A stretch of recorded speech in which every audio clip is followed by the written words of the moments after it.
Hello and welcome to Roll Credits with Mark and Sean, the show where we discuss all things movies, TV, games, and really whatever else tickles our fancy, I guess. My name is Sean Connolly. I'm Mark Cassidy. So this podcast is called Roll Credits. As I'm sure you're aware, there is a thing called credits. Everything has credits. Basically, that's how we figured it. The modern media landscape is, there's just a lot. So we're going to not try to limit ourselves too much to any one particular thing. We'll have a film focus, and then we can kind of go from there. That's going to be our show. So join us, listen along. Wherever you're listening, do be sure to let us know what you think, what you enjoy, and what you'd like us to talk about. And coming up later, we'll be giving you our thoughts on the new Mission Impossible. We'll be chatting new trailers, castings, bringing down the latest episode of Secret Invasion, and much, much more. So, yeah, it's been a big week. It has been a big week. For news. You said something earlier. It might be... It could be the last week. For a while. For quite a while, yes. But for a good reason, I think. Yeah, totally. So first off, let's delve into our news topics. And we got to start with the biggest one, the one that happened a few days ago, the actors' strike, joining the writers' strike. Yeah, first time I think the first time the actors have striked in 40 years and the first time both at the same time in 60. So it was 1960, I believe, is the last time there was a actors and writers strike in Hollywood. And look, I think it goes without saying that both myself and Mark are very, very supportive. No, not necessarily. Mark's like, no. I'm a big Bob. You know, he gives me Marvel movies. No, I'm joking. Mark, the Bob Iger fanboy. So the actors voted on Wednesday to join the writers in a big owl strike to basically strike for... I guess a lot of it comes down to residuals from streaming. The residuals that writers and actors get from streaming is atrocious, considering how much it's taken over the media landscape, all the different streaming services. And I think one of the big issues is that they argue that, like, look, we want to be paid for residuals based on the viewership of the shows that they work on, which honestly, to me, makes sense.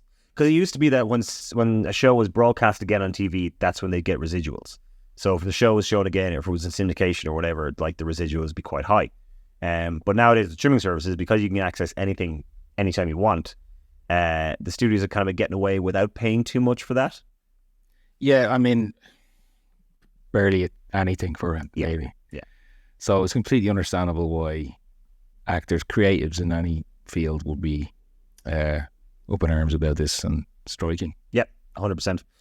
Bob Iger came out recently and said he was disappointed, and he thought it was a disgrace that these actors and the writers are striking, and they're only going to delay things, and it's going to hurt people and their viewership and all that kind of stuff. And it's like, sir, you're making millions. 27 million. 27 million, I believe, is his total thing, and it's insane. It's just like a lot of people who work in this, like, we would know writers and actors, I guess, in shows and TV and everything.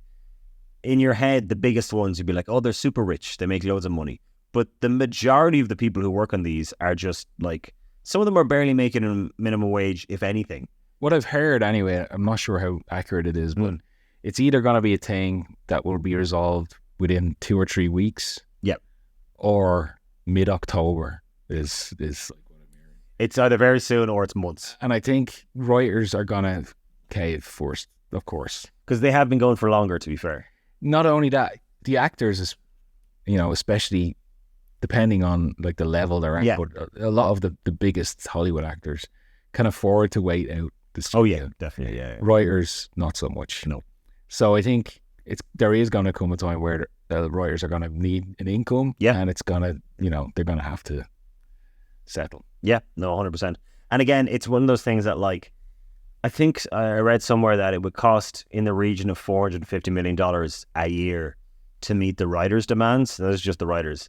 And all the studios are like, oh, it's terrible. It's so much money. If you look at Disney alone, just one studio, their revenue in 2022 was over $80 billion. The writers are looking for $450 million a year across all the studios. Like, it's an extremely doable thing, and the level on which media, all the media that we enjoy, relies on writers and writing, the people who make the ideas, because stuff wouldn't exist. Yeah, I mean, it wouldn't, but in fairness, you have to see it from the studio's point of view here. I mean, they can just use AI and replace everyone. Oh yeah, of course, yeah, of course. So this is the thing, you know. And as we all know, anything that's created with AI is great. Awesome. Anything I've seen. So leading into our next news story, which was affected by this strike, Deadpool 3 was filming this week, and they dropped a big announcement, just a big reveal basically, and that was Hugh Jackman in his yellow and blue comic accurate, pretty much, Wolverine costume. Indeed. It's hard to know how much people who aren't comic book fans really appreciate how big this was, but it is. Ever since the first X-Men movie, fans have wanted to see him in the comic. Yeah. Or even something slightly close to... I think the closest we got was in Days of Future Past, when they gave like orange... The undersides of his costume had like a little bit of blue and yellow, like a tiny bit. And also that deleted scene from The Wolverine, where he gets a case with the costume. Look, we are big comic book movie fans, myself and Mark. We realize adaptations are different things, and, you know, different interpretations and costumes and all that kind of stuff. I don't know if you're the same as me, but just a part of me, as soon as I saw the picture, I was like, oh, that's cool. Oh, yeah. Oh, it was huge. Oh, that's very cool. I mean, I kind of wish they didn't release... It was basically an official set image. It wasn't an official still. Yeah. I kind of wish they'd waited. I know. Yeah. See, the reason is they knew these set photos were going to point... Because the amount of paparazzi stuff that came out in this week alone. So they wanted to get out ahead of that, and I totally understand. Yeah. Another interesting point, actually, from the pictures was... So a lot of the pictures released are a scene of Deadpool and Wolverine fighting in what looks like to be a kind of wasteland of the same area that was at the end of the season of Loki.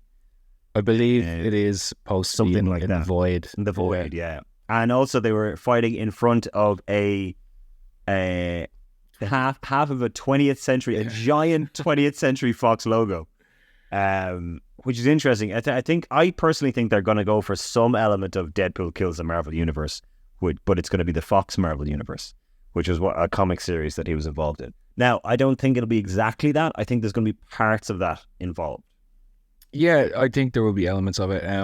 There's a couple of leaks going around. I'm not sure how accurate they are, but I read one or two of that. Yeah, it's hard to know. But a few of those online scoopers have like posted things that match up with them. Yeah, and they tend to be accurate. Yeah, or at least with these, but with Deadpool they have so far from what we've seen. So yeah, I think there's going to be elements of Deadpool kills the Fox universe, and I also think it's going to be very almost like Marvel's No Way Home is Marvel, but like this universe is kind of the No Way Home with the Fox Marvel characters, basically. Which I don't know. I'm a little bit skeptical. I am skeptical. I think there's a lot of ways it could go badly. I have faith because I do think Sean Levy, the director, and Ryan Reynolds have a very good working kind of pairing. The original writers from first one, I don't know if they did the second one, Reese and Wernick, they're back for the script again. Oh, are they? Yeah. Was it originally a different writing team? I forget her name. There was a writer who did a pass, and then I think after her, the two lads who wrote the original one are back again. Okay. So we'll see. I think it'll be interesting. I think it's going to make a shit ton of money. Does anything now? Well, no, things do. You know what? They do. They're good. And that wraps us up on Deadpool 3 filming. Next up, The Flash. Might be the biggest flop in Warner Brothers history. Apparently, it's the biggest flop in the 100-year history of the studio, which is insane to think about. That is mind-boggling. Now, myself and Mark have both seen The Flash. We enjoyed it. It's not... I don't think it's a bad film. I think the effects let it down personally, but I think as a film itself, it's actually good. I enjoyed it. Yeah. It's not amazing, and as you said, the special effects are atrocious. Yeah, but it certainly doesn't deserve to be the biggest flop of all time. I think they thought bringing back Michael Keaton as Batman would have a bigger impact on fandom in general than it did. 20 years ago, if they'd done that exact same thing, that would have earned $1 billion, if not more. Yeah. Because that would have been like No Way Home did so well because it's 10 years since Garfield and roughly 20 years since Tobey Maguire. So you have a decade and you have 2 decades. It has been 3 decades, if not more, since Keaton was Batman. A little over 3 decades. So I think everywhere in Hollywood loves Keaton's Batman, obviously. And that's why Hollywood, I think, love The Flash. But the general public really doesn't care, I think, anymore about Keaton. No, maybe not. I thought it would make a lot more money I did. because of Michael Keaton's Batman. But again, he's my Batman. Yeah. I think So there's, and I still say he's probably the best. Yeah, and look, there's definitely an argument you made for it, but I think for the overall general audience these days, yeah, look, I mean, it's the end of the DCU, EU. I thought it was a goodbye. I think it's as best as they could have hoped for. I think we personally don't think it should be as much of a flop as it is, but it is. And well, it's going to be very interesting now to see how James Gunn and Peter Safran maneuver what going forward. I mean, they obviously have their plans in place. They're probably not going to change anything based solely on the Flash. Yeah. But they might have to just really think about how these characters resonate with people in general. Yeah, 100%. It's all going to depend on how Superman Legacy shapes up. Yeah. Speaking of Superman Legacy, I think we need to talk about the casting, the list of casting that was also released at the start of this week. Again, more than likely because they were trying to get ahead of the writer's strike, the actor's strike, and see, if any of these actors would promote this stuff online. So we got the news of 4 new castings. We got Mr. Terrific, played by Eddie Gathigi. We have Hawkgirl, played by Isabella Merced.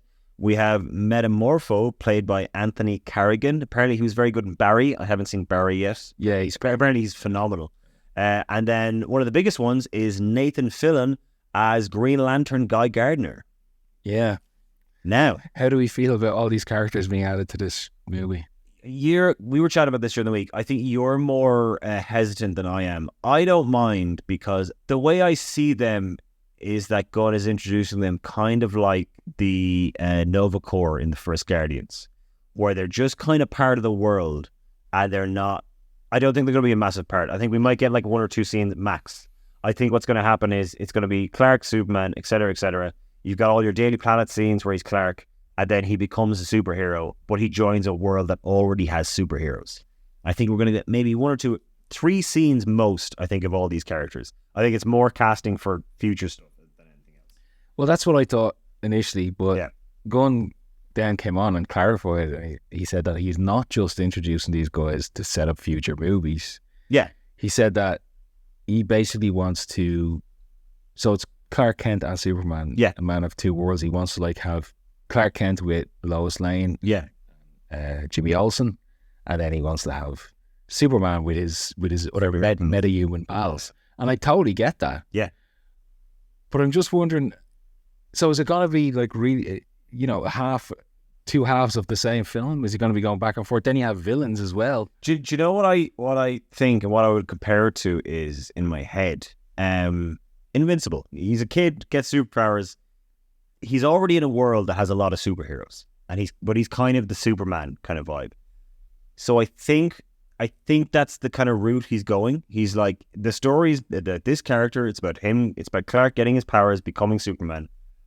But he's joining a world where there's superhero teams. There's already superheroes and stuff. So I can see it being done in a way that feels very organic to the world. Because to be fair, he also has to introduce the DCU at large in this film. But I do have faith in Gunn. Pretty much everything he's done is structurally really, really well done. All the Guardians films, Peacemaker, the Suicide Squad, even if you go back to Slither and Super, he has a really good handle on writing a lot of characters together. I have faith. Yeah, I have faith. Yeah, I love the Suicide Squad. I think that might be my favorite DC movie. Actually, well, it's up there. Yeah, it's up there. I mean, Joker, but if you don't count, that's a part of the DC one. Yeah. One of the more interesting points that a lot of people are very. There's been a big reaction to Nathan Fillion being cast as Guy Gardner. So Nathan Fillion, I'm a big fan of the film. I've always enjoyed him in things. I think it's Fillion. I just said film, didn't I? Listed film. Just I think Nathan movies. Fillion. It's I Fillion. think. So we paused, we double checked. Google tells us that it's pronounced Nathan Fillion. So Nathan Fillion as Guy Gardner is a very interesting one because Nathan Fillion used to, or has played Hal Jordan as Green Lantern in animated films for like quite a while. Oh yeah, did the voice. I totally forgot about it. There was also a big, I don't know if this was before they announced the actual Green Lantern film. There was, someone did a fan-made trailer of him as Hal Jordan. Man, honestly, if they had cast him, it would have been, I think he's good. I think he's good Hal. But he's been associated with the Green Lantern universe for a long time. He's also big friends with Gunn. And now Gunn has cast him as Green Lantern, but it's as Guy Gardner, who is the bowl haircut, I guess, Deadpool-y asshole kind of Green Lantern. Is that? I mean, I'm not a DC comic reader. Yeah, I'm not a massive fan of Green Lantern comics, but I know Guy Gardner is generally considered like an asshole. Also, to be fair, like Fillion can play that. He can play. Oh, I think it's good cast. A lot of his roles are like snarky kind of guys, so he can do that in his sleep, basically. I think it's good. I like all those castings. I genuinely have no issues with them. I think they'll do a good job. Whatever happens. Like we said earlier, I don't have any reason to doubt James Gunn. Yeah. I've liked every film he's made. Pretty much, and I loved a lot of them. Yeah. So like I don't have any reason to think he's just gonna suddenly shit the bed, for lack of a better term. You know what I mean? Final news item to talk about this week: Barbenheimer. Oh, it's coming. We're finally, as of recording, we are a week away from Barbie and Oppenheimer being released on the same day in cinemas. Mark, are you looking forward to the Barbenheimer double bill? I am. Yeah. I wouldn't say I'm as excited as a lot of people seem to be. I do, appreciate the kind of diametrically opposed tones of these films that are open on the same day. Is it the exact same day? Or it is. It's the Friday they're both. So it is big. I am looking forward to both of them. Yeah, I'm looking forward to Oppenheimer. I think it'll be more, because it's a historical piece, I think it'll be him being a little bit more focused. And from all the first reactions I've seen, it sounds like it is. Yeah. At first I was like, this cast, he's basically cast everyone in Hollywood. Oh yeah. Then Barry's cast everyone he did. Yes. But the thing is, I was like, I don't really care about the guy who invented the nuclear bomb. Okay. And therein lies how much enjoyment you'll get out of it. But yes, I am totally willing. I've heard it's a fantastic film. Yeah. I am totally willing to go and sit down and give it a go. And Cillian Murphy's fantastic. Yeah. And look, my other thing is that I'll say is Ludwig Göransson is the guy who's scoring it. It kind of sounds like, so Hans Zimmer wasn't available for Tenet, so he got Ludwig Göransson in, who is a phenomenal composer. He did like Black Panther, he did Mandalorian. He's kind of doing Hans Zimmer light for Christopher Nolan's films, because I think that general sound is what Nolan likes. But I did, as much as I was like about Tenet, love the score. I think the scores are always. I think the score this is really incredible. So yeah, I'm very much looking forward to it. Contrast to Barbie. I've heard Barbie also is great. Apparently Barbie's incredible. I heard it's not what anyone's gonna expect at all. Yeah. Which when Greta Gerwig was announced as a director, I figured as much. It's not just gonna be fluff. It's not just gonna be like to sell toys. Although a lot of people think that it is. I'm sure there's an element of the studio reinventing Barbie, like Mattel are involved, of course. But get Greta. I don't think Greta Gerwig's going to be there. I think she would have just told them to go back up. Yes, 100%. The only reason. She was speaking a lot about the script, and she was like, "Oh, I didn't think we'd get this made." And I think part of the reason that Greta Gerwig works is because she had her clout as a director that she was, and I think she was able to push on a lot of directorial stuff. So when I saw the first main trailer, I was like, "Oh, this is Elf. This is Elf, but Barbie." Oh yeah. They have their own little fictional world, and they travel into the real world, and there seems to be a lot of back and forth there. But it looks like they're going to touch on a lot of like because look, Barbie as a brand, as a product, as a character is absolutely iconic. Like for decades, it's a huge thing. It's not just American; it's worldwide. And so I think there's so much scope there to talk about like You can be knowing, you can be kind of cynical, you can be kind of like entirely genuine. You can include a lot of like looks on it. I think it's gonna kind of encompass all of this. Like the tagline is, if you love Barbie, this is the movie for you. If you hate Barbie, this is the movie for you. Yeah. So I'm very interested to see. I think it'll be really fun. So Mark, I don't know if you're going to do the same. I'm going to be doing the Barbenheimer double bill. On the same day? On the same day. We're going to see Oppenheimer in IMAX. And then I think 5 hours after that, we're going to see Barbie. In between, we'll probably have a few drinks, maybe get a bit of food. We might go for a few points after Barbie. I'm not entirely sure, but I am with a group of friends who are going to be doing. That's fantastic. Yeah. I am not going to do it because I'm going to see the press screening of Barbie. That's very fair. Next Thursday, I think. Yeah, I think it's just the Friday. The press screening Thursday. No time. This is the thing to write a review. Studios do this a lot in Ireland for some reason, which is interesting because this one sounds like it'll benefit from the reviews. Yeah, no, it doesn't even seem to have anything to do with that. A lot of times studios will set their embargoes to just before the movie comes out if they're not confident in it. Yeah. But over here, no, even if they're confident in it, it's just in general. It really doesn't help if you see a film and have like a day. I like to spend a lot of time kind of writing a review. You want to actually think about it, which I think makes sense. So you're looking forward to Barbie. I'm going to see you at the Barbenheimer double bill. And look, next episode, we can give you our thoughts. Yeah, I think so. Yeah. So you're seeing that's the next Friday then? That's the day you're doing? Sunday I'm going to do it. Sunday's the double bill. Gotcha. Okay. Yeah, it comes out on the Friday. I'll be doing the double bill on Sunday. And that brings us to the end of our news section. I think we've covered all of our topics. Next up, we're going to talk about new stuff this week that dropped and our thoughts. So first up, this morning actually, Mark, I don't know if you've seen it yet. I saw Asteroid City.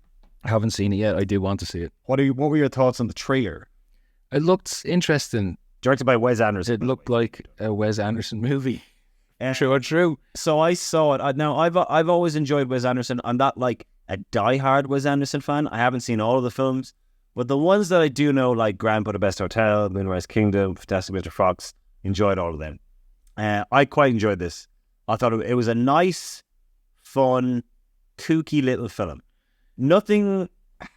There isn't like an explosion of plot or like a mad dash or whatever happening, but like I had a really nice time watching it. Again, it's Wes Anderson, so like just the framing and the filmmaking is just very satisfying. It's symmetric, it's centered, it's whatever you want to call it. Look, if it's not for you, it's not for you. I love it.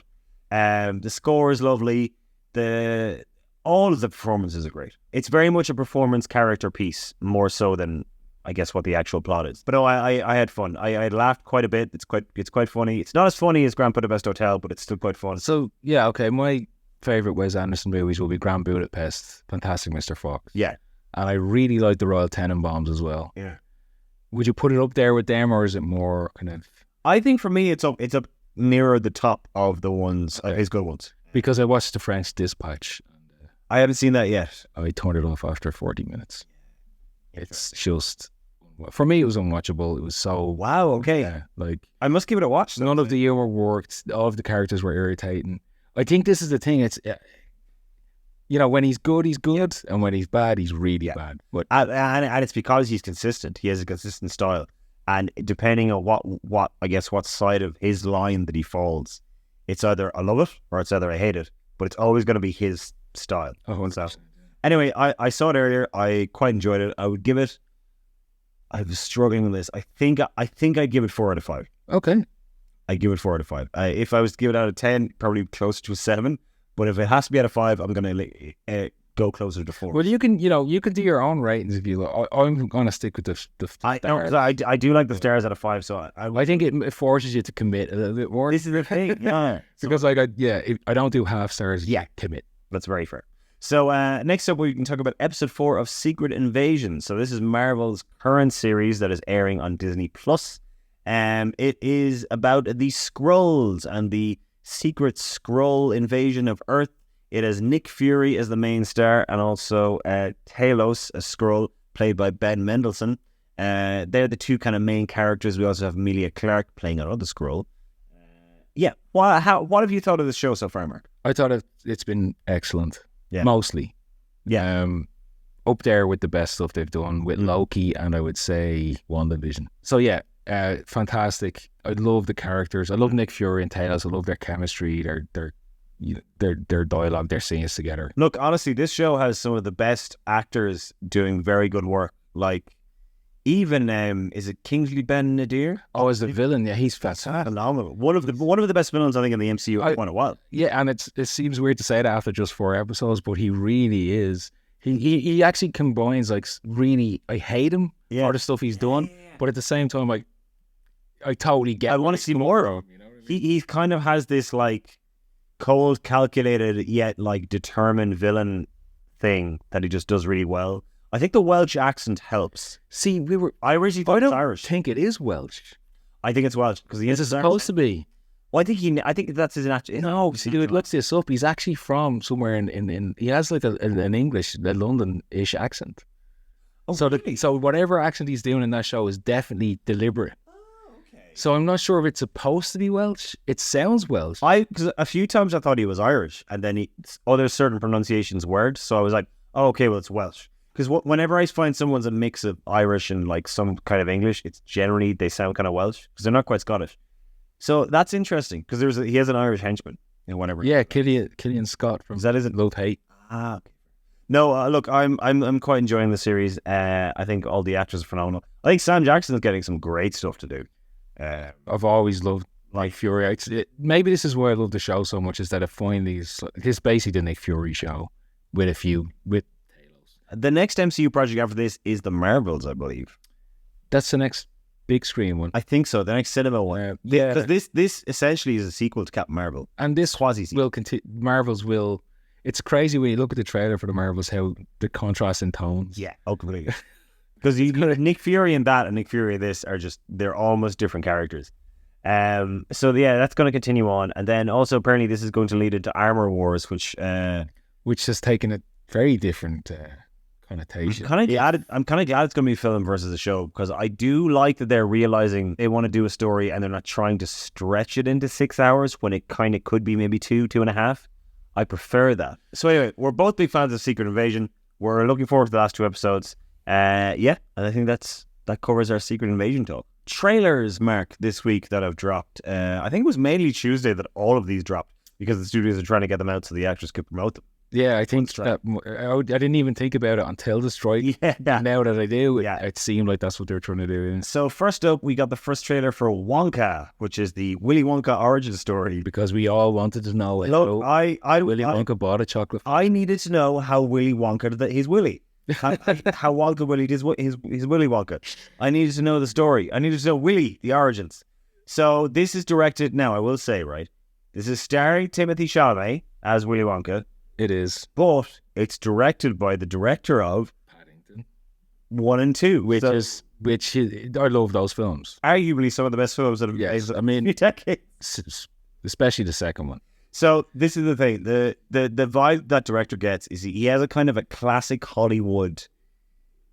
There's like a wonder to the acting, and you have dance numbers and musical numbers, and there's not an ounce of cynicism, which I appreciate. But as well, he manages to do this without this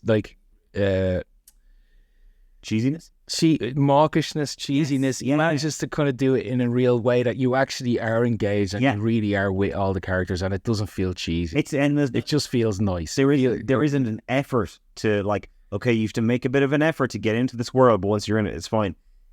It's really hard to explain, but the way he managed it in Paddington, and the way it looks like from the trailer.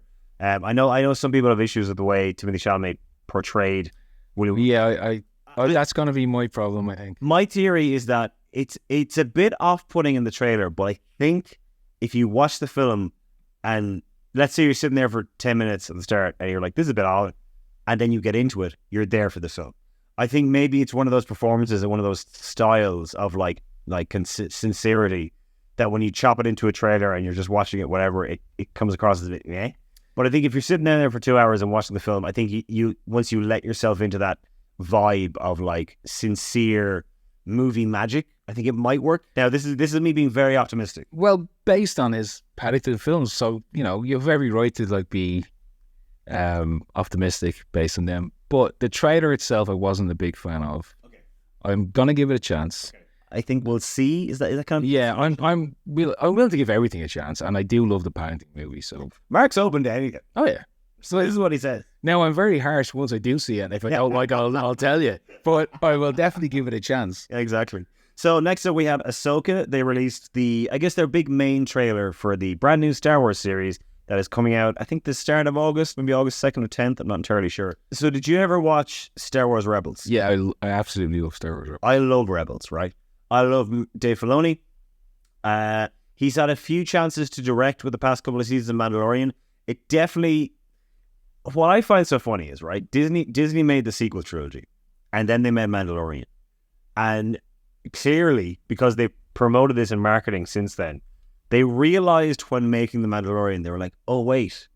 Oh, we had a George Lucas.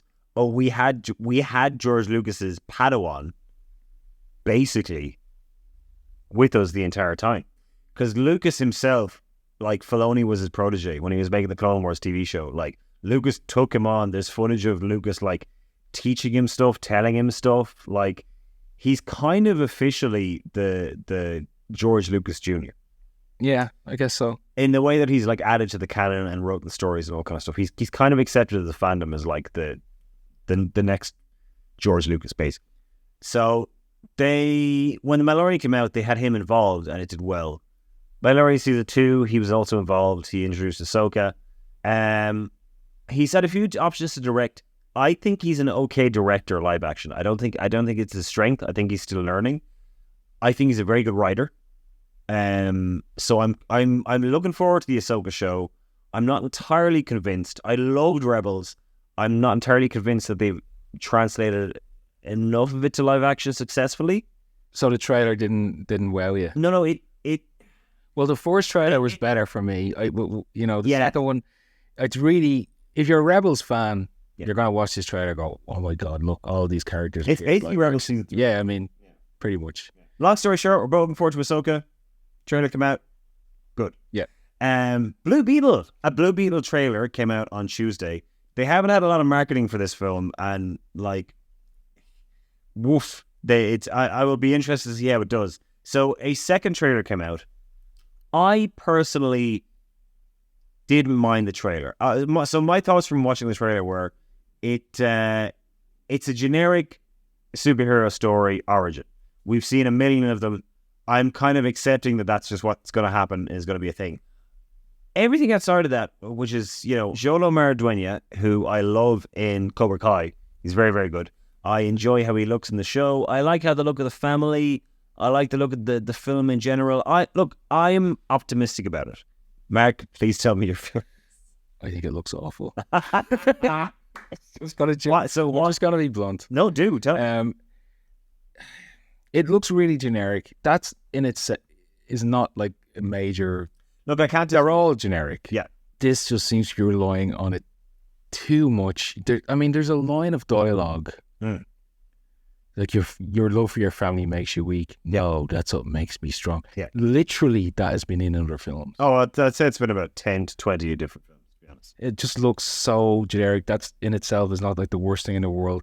It looks a bit too cheesy. I don't like any of the actors outside of your man. It looks like a CW show.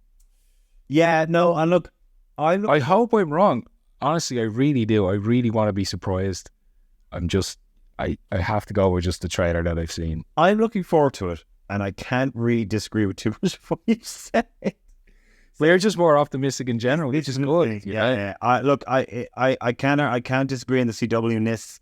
I actually quite like the look of the suit. I quite like that. I like the lower budget element of it. I think they should have released Batgirl instead of the Flash, and they would have lost less money. Would have done fine. Probably. I genuinely. So no, I'm optimistic, and I also would like it to do well because, as James Gunn has said, it's very interesting, right? So everyone's like, "Where does this fit into the DCU?" If you look at everything James Gunn has said so far, what it boils down to is like, he says the Blue Beetle is the DCU's first character. And Superman Legacy is the first film. Yeah. So what's going to happen is they are going to keep him playing Blue Beetle in the new universe, Provided it makes money. No, I don't think it's even that. I think what's going to happen is, and what Gunn is saying is that this film isn't part of that universe. Oh, but the character is. But the character. But if it bombs like as bad as the Flash, which I hope it doesn't. But if it does, do you think they'll still keep him? I think they'll still keep him. They might get rid of the entire supporting cast. Oh, yeah. But I think they'll keep him as Blue Beetle because they don't really. I think even if the movie is crap, I think he still looks like he'll do well. I like the actor. I do think the suit design is good. Yeah. It's not even the special effects around the suit. It's just the general vibe. Yeah, I get off it. Yeah. And again, it might just be the trailer. Yeah. I've seen lots of bad trailers and gone to the cinema. Also, sorry, side note, in terms of trailers, have you seen Elemental? I haven't. Trailers atrocious, movie phenomenal. I've heard it's good. It's just one of those things where trailers versus the actual end product, if they just have a terrible marketing team, could really misrepresent a film. So we shall see.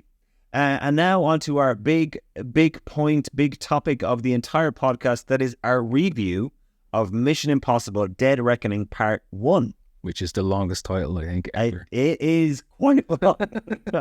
So, Mark, do you want to give us a little bit of a brief rundown of the film? Yeah, so it's a Mission Impossible movie. This time we have Ethan Hunt. He accepts his mission, believe it or not. Yeah. He's tasked with tracking down one half of a key, which unlocks something which nobody knows. Well, one character knows what it will be. Yeah. But basically, this key, when its two halves are put together, it will be very bad news for something called the Entity, which is a self-aware AI, I guess. Skynet Light. They don't. That's what I'm saying. They don't use the term self-aware because I think it would be too much like Skynet. But they just say AI over and over because AI is a very modern topic. Anyway, this is the villain. It's a villain that knows everyone's move, what they're thinking, which is interesting. Not fully developed, but interesting. Yeah. Anyway, back to the plot. Yeah. So Ethan is told that his old friend Isla Faust, Rebecca Ferguson, has one half of this key, and he must go. She has a bounty on her head. Must go get the key.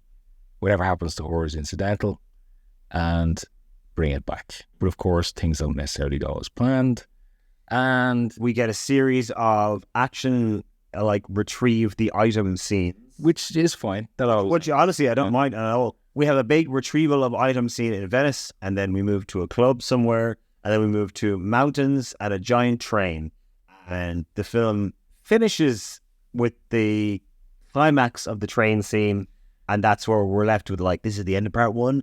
Tune in next year for part 2. Which is not even a spoiler because it's all over the trailers. Exactly. There's a big train. Yeah. So what did we like in this film? A lot of things. Same. I would say it might be my favorite Mission Impossible movie. Personally, for me, I think it's tied with Fallout, which is the previous one with Henry Cavill, as my favorite one. Yeah, I really like Fallout as well, except for the cheesy ending. But it actually dispenses with a lot of corniness. Yeah. There's a little bit in there. Yeah.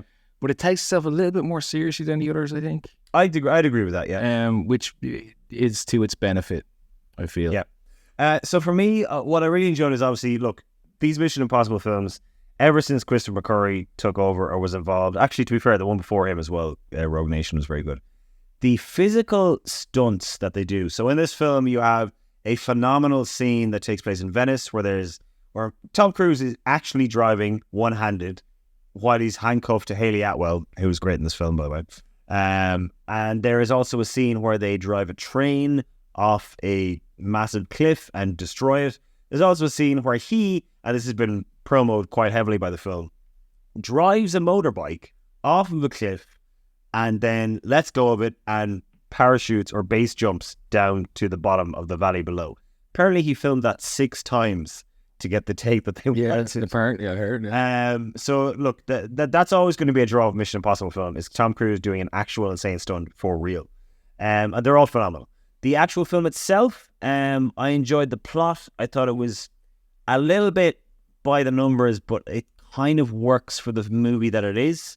One of the things that I only realized as I was watching this one, obviously it happens for the rest of them, is that they do the whole like they have an intro, they have a cold open, and then they have the intro with theme song, but they also show you scenes that happen throughout the film. So it's like a little brief teaser of like this is gonna happen. They even show him jumping off. They do, which is like, well, that was in the trailer, so I guess it's like at that point everyone knows.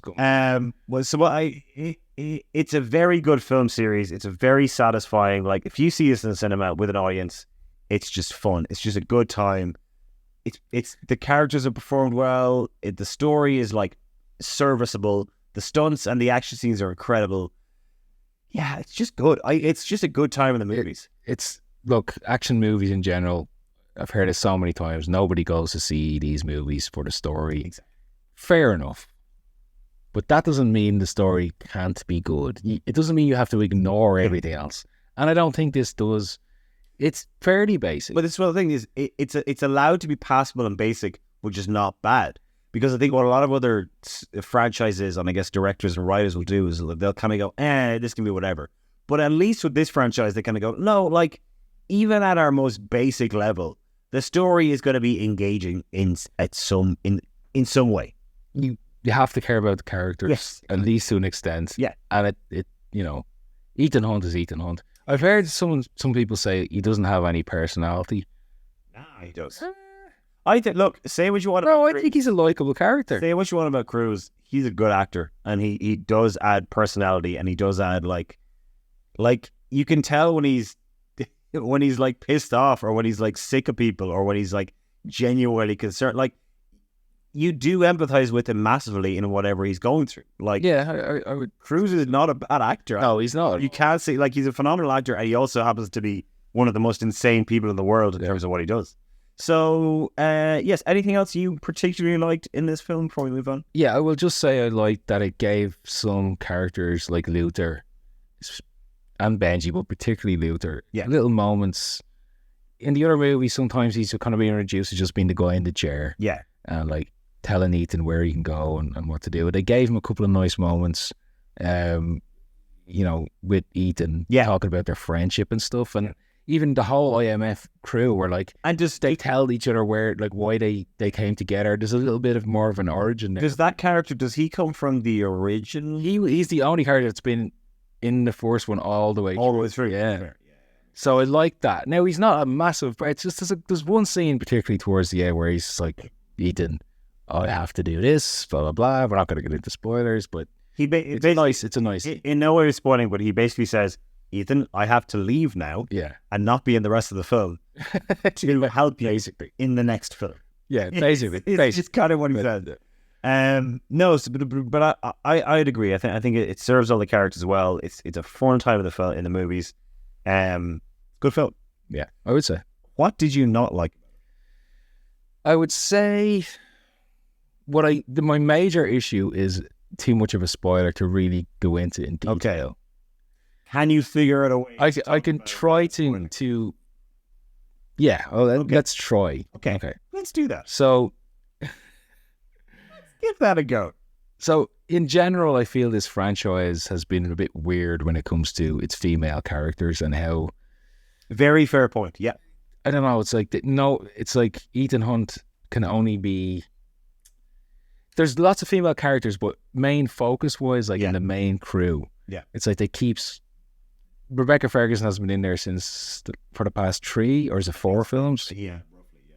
But that's mostly it's like a new main female. So your main issue is that they have Ethan Hunt as a love interest. She dies, but it's not, or she leaves. But it's not even necessarily love interest. It's just a focus. It's like they keep having to kind of got to this point, next. Yeah. And this really comes to a head in this, again, without going into massive spoilers. Yes, they introduced Hayley Atwell. Yes. It was great. She's great. She's really good. She's phenomenal. But her introduction is somewhat at the expense of Rebecca Ferguson's Isla Faust, who has been in the last 3 films, who was kind of replaced. Yeah. She's in the movie. She's got a few scenes.